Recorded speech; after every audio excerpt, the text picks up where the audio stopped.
अच्छा जी, अब हम होम स्क्रीन को जो है वो डिजाइन करने लगे हैं। हम कंप्लीट होम स्क्रीन को डिजाइन नहीं करेंगे, ये जो ये वाली चीज है ना, ये बाद में बनाएंगे। अब उसके पीछे एक रीजन है, वो भी मैं बाद में आपको बताऊंगा। क्योंकि ये जो चैट है ना, ये आगे हमने स्क्रीन्स बनानी है, तो वहीं से हम सिंपल कॉपी करेंगे और कॉपी करके यहाँ पे पेस्ट कर देंगे, ठीक है।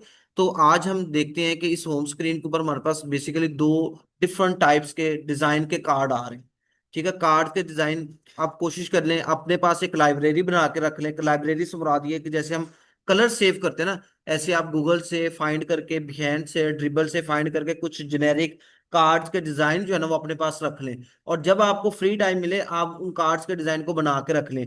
वो कार्ड के डिजाइन कहीं ना किसी प्रोजेक्ट में आपको यूज होने ही होने। इवन अगर आप वेबसाइट पे जब जाएंगे तो वेबसाइट पे तो होते ही सारे कार्ड्स हैं, ठीक है। तो ये आपके लिए आसानी हो जाएगी।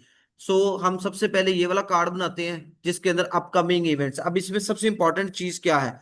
कार्ड का बेसिक पर्पज ये होता है कि आपने बेसिक इन्फो देनी है जो जरूरी है। सारी की सारी इंफॉर्मेशन हम कार्ड के अंदर शो नहीं करवाएंगे।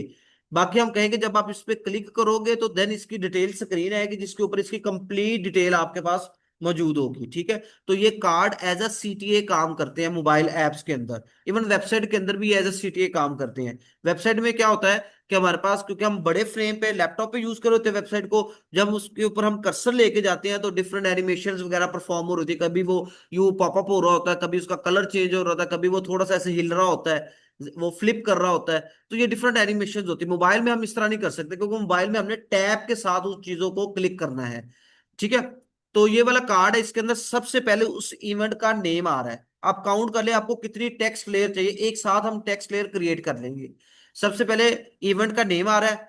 फिर जो इवेंट्स के अंदर, अब ये बहुत इंपॉर्टेंट पॉइंट है, आपने जब भी इवेंट से रिलेटेड किसी भी ऐप पे काम करना है, वो कोई बर्थडे इवेंट हो सकता है, वो कोई म्यूजिक कंसर्ट हो सकता है, वो कोई लाइक वो इनॉग्रेशन सेरेमनी हो सकती है, इस कोई भी इवेंट होगा तो वो किसी ना किसी स्पेसिफिक डे के ऊपर होगा, किसी स्पेसिफिक डेट पे होगा, और उसका कोई ना कोई टाइम स्लॉट होगी। ये तीन चीजें मस्ट होंगी। जैसे आजकल अफ्तारियों का इवेंट चल रहा है, अब उसका एक डेट फिक्स है, ठीक है। डेट फिक्स है तो इसका मतलब डे भी फिक्स हो गया और टाइम स्लॉट भी फिक्स है, क्योंकि डे बाय डे जो है वो अफ्तारी का टाइम, शहरी का टाइम चेंज हो रहा है। तो इवेंट किसी भी तरह का हो उसमें ये तीन चीजें आपने लाजमी तौर पे मेंशन करनी है: डेट, डे और टाइम, ठीक है। और हर इवेंट का एक खास टाइम होता है। ऐसा नहीं होता है कि इवेंट 4 घंटे का तो 4 घंटे के बाद इवेंट खत्म नहीं हो रहा। अगर वो 3 डे का इवेंट है ना, तो उसका एक स्टार्ट टाइम होगा और उसका एक एंड टाइम होगा, ठीक है। जैसे मैरिज सेरेमनी होती है तो उसमें एक स्पेसिफिक हॉल का टाइम होता है जी, इतने बजे से लेके इतने बजे तक का इवेंट है। उसके बाद अगले दिन फिर कोई और इवेंट होगा, या वो इवेंट रिपीट भी अगर हो रहा है फर्ज करें, लेकिन उसका एक स्पेसिफिक टाइम, स्टार्ट टाइम है और उसका एंड टाइम है। ये चीजें आपने लाजमी माइंड में रखनी है, ठीक है। अच्छा, उसके बाद आता है लोकेशन, वो इवेंट किस जगह पे हो रहा है, ये लाजमी आपने करना। अब इसके अंदर आप मजीद इसको बेहतर कैसे कर सकते हैं? आप यहाँ पे जो है वो ऐड कर सकते हैं व्यू ऑन मैप। कि आप जैसे हम ओपन करते हैं लोकेशन, अब एक कोई लोकेशन व्हाट्सएप पे भेजता है, हम उस पर क्लिक करते हैं तो सबसे पहले कहता है कि आपने इसको इन ड्राइव वगैरह में ओपन करनी है या गूगल मैप में ओपन करनी है, ठीक है। तो सेम यहाँ पे हम व्यू ऑन मैप या आइकन ऐसा लगा सकते हैं, जब उस पर क्लिक करें तो वो मैप पे डायरेक्ट यूजर को ले जाए, ठीक है। ये दोनों काम हो सकते हैं। चलें, बहरहाल ये कोई हम एक ऐसा सिनेरियो लेंगे या कोई ऐसी ऐप पे काम करेंगे जिसमें लाइक बुकिंग वगैरह, इन ड्राइव, उबर, इस तरह के कोई एग्जांपल लेंगे, उसके अंदर ये चीजें आपको क्लियर हो जाएंगी, ठीक है। तो हम क्या करते हैं, सबसे पहले इस ऐप को बनाना, इसको बनाना स्टार्ट करते हैं। मैं इसको सिंपली क्रॉप कर लूंगा यहाँ से, और ये हेडिंग हमें चाहिए अपकमिंग इवेंट। अब क्रॉप कैसे करते हैं? मैंने क्रॉप कंट्रोल को होल्ड किया हुआ है, और जिस चीज को आपने क्रॉप करना है और जिस साइड से क्रॉप करना है सिंपल ड्रैग करें, अदरवाइज जो है ना उसकी हाइट विड्थ कम होना शुरू हो जाती है। तो मैंने कंट्रोल को प्रेस करके उसको क्रॉप कर रहा हूँ, ठीक है। उसके बाद नेक्स्ट काम क्या करना है, हमने हमें चाहिए एक हेडिंग। तो मैं इन सारी चीजों को अनग्रुप करूंगा, इसको मैंने डिलीट कर दिया, इसको उठा के यहाँ पे रखूंगा, बाद में हम इसके अलाइनमेंट सेट कर लेंगे। अब यहाँ पे आप देखो कि मैंने ग्रिड नहीं लगाया, उसके बावजूद मुझे पता है मैंने 20 का मार्जिन दिया हुआ, मैं उसको मैनुअली ही 20 का मार्जिन लेके चल रहा हूँ, ठीक है। अगर आप मैनुअली हैंडल कर सकते हैं तो मैनुअली इस चीज को हैंडल करें। टॉप से हम इसको गैप, टॉप से अभी रहने देते, ऊपर हम हेडर बना लेंगे। इसको मैंने अनग्रुप किया, इस लेयर को उठा के यहाँ पे रख लिया। एक मिनट, ये कुछ एक्स्ट्रा चीजें स्क्रीन में पड़ी हुई है, ठीक है। इसको हमने नाम दे दिया अपकमिंग इवेंट्स, ठीक है। इसको मैंने लेफ्ट लाइन कर दिया। अब ये देखो मेरे पास मैक्सिमम साइज क्या आ रहा है, 24। इससे ऊपर मैं किसी भी हेडिंग का साइज नहीं रखूंगा। मैं यहां से फॉन्ट फैमिली चेंज करता हूं, हमारे पास है अर्बनिस्ट। इससे ऊपर नहीं रखूंगा।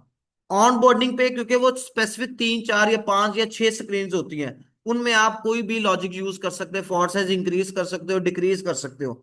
लेकिन उसके बाद पूरी ऐप के अंदर आपका फॉन्ट साइज सेम होना चाहिए। इस पे ना मैं अब कोशिश करूंगा, कल मुझे याद करवाइएगा, हम टाइपोग्राफी के ऊपर एक छोटा सा सेशन कर लेंगे। ये चीजें इंपॉर्टेंट क्यों है, अब उसके पीछे एक रीजन है। जैसे हम अपनी आसानी के लिए सारे कलर सेव कर लेते हैं ना, ताकि हम पूरे प्रोजेक्ट के अंदर एक क्लिक के ऊपर इसको यूज करते जाएं, सेम डेवलपर भी ऐसे ही करते हैं। वो इन सारी चीजों को सेव कर लेते हैं। वो कहते हैं कि हेडिंग का एक फिक्स है फॉन्ट साइज। अब उन्होंने जब भी हेडिंग यूज करनी है, उसी हेडिंग को क्लिक करना है और फॉन्ट साइज उन्होंने अडॉप्ट कर लेना है। उनके पास भी सेम इसी तरह पैटर्न बन जाते हैं। वहां पे कॉन्सेप्ट यूज होता है वेरिएबल्स का, वहां पे कॉन्सेप्ट यूज होता है सैस का। मतलब ये कुछ टेक्निकल टर्म्स होती हैं। वो डेवलपर भी ऐसे ही काम कर रहे थे। लेकिन अगर आपने हर जगह पे फॉन्ट साइज डिफरेंट यूज किया हुआ है ना, फिर उनको प्रॉब्लम होती है। ठीक है, अब मैंने कार्ड है ना, तो कार्ड के अंदर जो मेन हेडिंग है फर्ज करें, वो अगर मैंने 16 सेट किया है, तो मेरे जितने भी कार्ड्स बनेंगे सब के अंदर उसका फॉन्ट साइज सेम होना चाहिए। ठीक है, ताकि डेवलपर को प्रॉब्लम ना हो। क्योंकि हमने एक एक मिनट को, एक एक सेकंड को सेव करना, और ऐसे ही हम सेव कर सकते हैं। क्योंकि शॉर्ट डेडलाइन के अंदर जहां पे डिजाइनर का रोल इंपॉर्टेंट है ना, वहां पे डेवलपर्स का रोल भी इंपॉर्टेंट है। एट द एंड क्लाइंट ने ये नहीं कहना कि डिजाइन में वो चीज डन हो गई है, क्लाइंट ने ये कहना है उसकी मुझे एपीके भेजे। ठीक है, अब एपीके क्या होती है, आप गूगल पे सर्च कीजिएगा। उसका सिंपल मैं आपको बता दूं फायदा क्या होता है। वो एक तरह से एक लिंक होता है, एक फाइल होती है, या आप कह लो यूआरएल होता है। उसका ये होता है कि जब तक ऐप प्ले स्टोर पे नहीं जाती, हम हर अपडेट के साथ क्लाइंट को वो लिंक जनरेट करके दे देते हैं, ताकि वो डे बाय डे अपनी अपडेट पे, उस पे अपडेट ले सके कि अच्छा आज डिजाइन के साथ ये मेरी चीज डेवलप हो गई है। ठीक है, उसको बोलते हैं एपीके। ठीक हो गया। अच्छा जी, अब हमने क्या करना है, नेक्स्ट ये वाले कार्ड को बनाना है। अब कार्ड को डिफरेंट तरीके हैं बनाने के, मैं ऑटो लेआउट के साथ बनाऊंगा।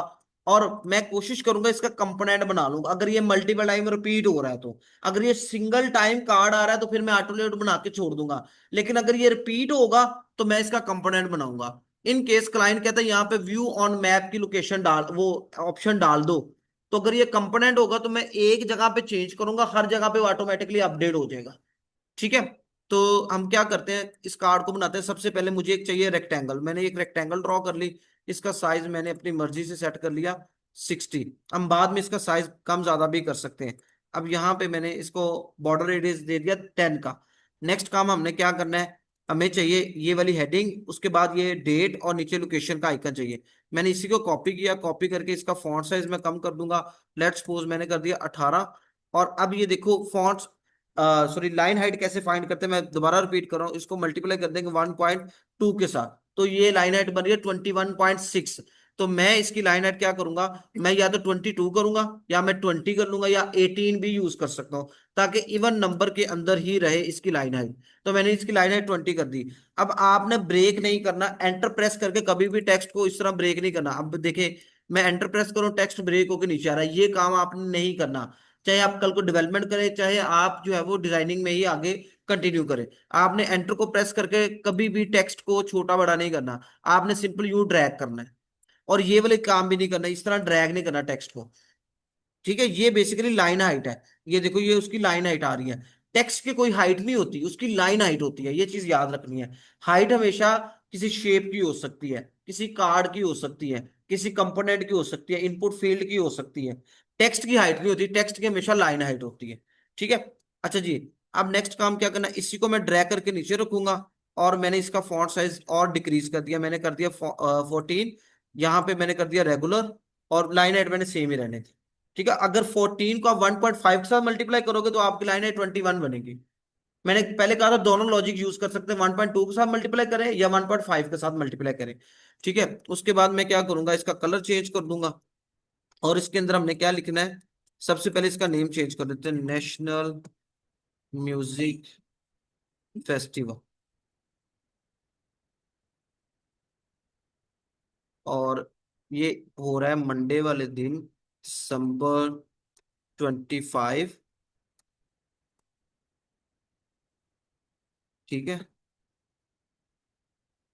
23 PM। डन हो गया। उसके बाद अब देखें, ये थोड़ा सा ना बारीक लग रहा है मुझे फॉन्ट। मैं थोड़ी सी इसकी फॉन्ट वेट को इंक्रीज कर दूंगा, या मैं इसका फॉन्ट साइज इंक्रीज कर दूंगा ताकि उसकी विजिबिलिटी इनहांस हो जाए, या मैं सिंपल क्या करूंगा, उसका फॉन्ट वेट चेंज कर दूंगा। अब इसी टेक्स्ट को कॉपी करके मैंने नीचे रखा, इसका कलर चेंज करूंगा। इसका कलर हमने करना डिस्क्रिप्शन कलर। और यहाँ पे हम एड्रेस कैसे लिख सकते हैं, कंट्रोल पी करेंगे, कंटेंट रील का प्लगइन ओपन करूंगा मैं। इसके अंदर मुझे एक जो है वो एड्रेस चाहिए, तो इसके अंदर हमारे पास ऑप्शन है, हम आइकन लगा सकते हैं, इमेज लगा सकते हैं, और क्या कर सकते हैं कि हम टेक्स्ट वगैरह भी लिख सकते हैं, और एड्रेस की भी हमारे पास ऑप्शन है। मैंने टेक्स्ट पे क्लिक किया। अब ये लेयर आपकी सिलेक्ट होनी चाहिए। यहाँ पे हमारे पास फुल एड्रेस आ रहा है, तो ये वाला मैंने एड्रेस सिलेक्ट कर लिया। एक मिनट, ठीक हो गया।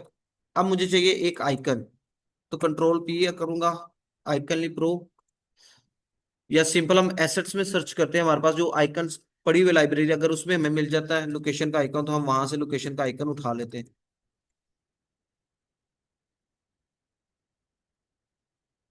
चलो जी, ये मिल गया हमें। ये वाला आइकन मैंने उठा के यहाँ पे रख लिया, ठीक है।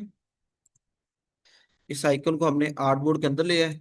अच्छा जी, उसके बाद हमने, अब ये देखें, वो स्टूडेंट्स जिनको ऑटो लेआउट प्रॉपर नहीं करना आता, मैं अभी तक इसी प्रैक्टिस के साथ चलता हूँ, जहां पे मुझे लगा है कि यार ये थोड़ा कम्प्लेक्स हो जाएगा, इसको हैंडल करना, इसको मैनेज करना मुश्किल हो जाएगा, मैं भी सेम प्रैक्टिस करता हूँ।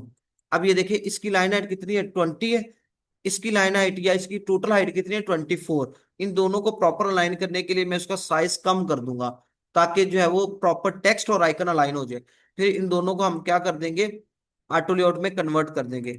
इसका कलर चेंज करना, हमने इसका कलर चेंज करके मैंने ये कलर रख दिया 500।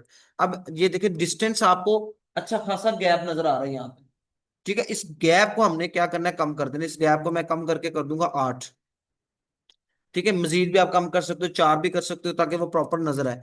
इन चीजों को मैंने यहाँ पे रखा, इन तीनों को मैंने ऑटो लेआउट में कन्वर्ट कर दिया, ठीक है। ये मैंने लेफ्ट लाइन कर दिया, इस टेक्स्ट को लेफ्ट लाइन, ये भी लेफ्ट लाइन, ठीक हो गया। अब हमने इसके अंदर इमेज लगानी, इमेज के लिए हम लोग प्लगइन यूज करेंगे अनस्प्लैश का। अगर आपने कोई प्रोफाइल लगानी है तो कंटेंट रील का प्लगइन यूज करें, और अगर आपको कोई सॉलिड इमेज वगैरह जैसे इवेंट की इमेज चाहिए, कोई बैकग्राउंड इमेज चाहिए या कवर इमेज चाहिए, देन आप Freepik, Unsplash, Pinterest, Google, जो भी आप यूज करना चाहे आप कर सकते हो, ठीक है। यहाँ पे हम सर्च करते हैं इवेंट। चले, ये वाली इमेज हमें मिल गई है, डन हो गया।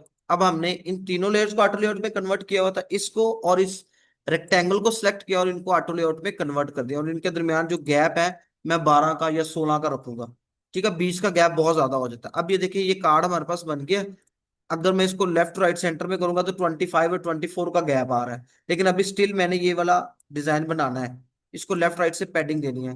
तो मैं इसको लेफ्ट से पैडिंग दूंगा, लेट्स सपोज 16 की, और टॉप से भी पैडिंग दे दूंगा मैं इसको 14 की, मैंने पैडिंग दे दी, ठीक है। उसके बाद नेक्स्ट काम क्या करना है, हमने इसको बैकग्राउंड कलर देना है। बैकग्राउंड कलर मैंने इसको व्हाइट दिया, और ये मेरे पास आ गया शेडो, ठीक है। ताकि क्योंकि बैकग्राउंड कलर व्हाइट है, तो या तो मैं उसको बॉर्डर दूंगा ताकि वो थोड़ा सा विजिबल हो जाए, या मैं इसको एलिवेट कर दूंगा। एलिवेट का मतलब जैसे पॉपअप हुआ होता है, ये चीज पॉपअप हो रही है। अब ये वाला शेडो हम कैसे क्रिएट कर सकते हैं, अब हम अभी तक हम डिफॉल्ट शेडो पे ही प्रैक्टिस कर रहे थे, और मैंने कहा था अभी आप प्रैक्टिस करते जाओ, ठीक है। कल भी एक लिंक ढूंढ रहा था, ठीक है, वो लिंक हमें मिल गया अगर, तो वो आपके साथ शेयर कर दिया जाएगा ग्रुप में। उसमें बेसिकली है क्या, इधर देख लें।